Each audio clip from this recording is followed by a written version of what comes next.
Ихэд сонин дүр зураг харагдаад байгаа. Яг энэ ярьж байгаа асуудал хөндөж байгаа сэдвийг бүрэн дэмжиж байгаа. Хуурамч шатгууны хязгаарлах, хуурамч шатгууны эргэлээг зах зээлээс гаргах, үйлдвэрлэлд хяналт тавих, хариуцлага тооцох механизм зайлшгүй хэрэгтэй. Гэхдээ энэ нь өнөөдөр үндсэн хуулийн цэцгийн дүгнэлт гараад улсын хурал түүнийг хүлээгээд аваад хүчингү болгоцсон хуулийг дахиж оруулж ирж байгаагаар шийдэгдэхүүгүй юу гэдэг л асуудал байна. Эрх зүйн хувьд, зохицуулалтын хувьд энд бас нэг бид нар бас зөрүүтэй буруу зөрүү зүйл гаргачихгүй гэдэг болгоомжл миний хувьд байна. Тэгэхээр банкны орооны даргад нэг хүсэлт байна.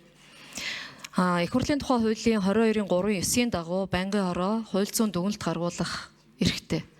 Тэгэхээр яг энэ асуудал дээр эрх зүйн талаас хүчингү болгоцсон үндсэн хуулийн цэц одоо шийдвэр гаргаад түүнийг улсын хурлын тогтоолоор хүлээж аваад улсын хурал шийдвэрийг гаргаад хүчингү болгоцсон яг тэр агуулгаар нь орж ирж байгаа энэ баримт бичгийг бид нар хэлцэх боломж байна уугүй юу? Хууль зүйн гаргалгааныхаа хувьд манай банкны хороо хэлцэх хэрэгтэй юугүй юу гэдэг дээрээ энэ нөрөө ямар нэгэн хууль зөрчиж гэнэ үгүй юу гэдэг дээрээ эхний ээлжинд дүгнэлт гаргуулах ёстой гэж үзэж байна. Энэ хэрвээ хуулийн зөрчил байхгүй боломжтой гэж үзвэл харин бид нар энийг цааш нь үргэлжлүүлээд явах нь зүг гэж миний хувьд гарч байна. Тийм учраас энэ зарчмын байр суурь дээр банкны орооны гишүүдээр санал хураалгаж өгч гэсэн хүсэлтэй.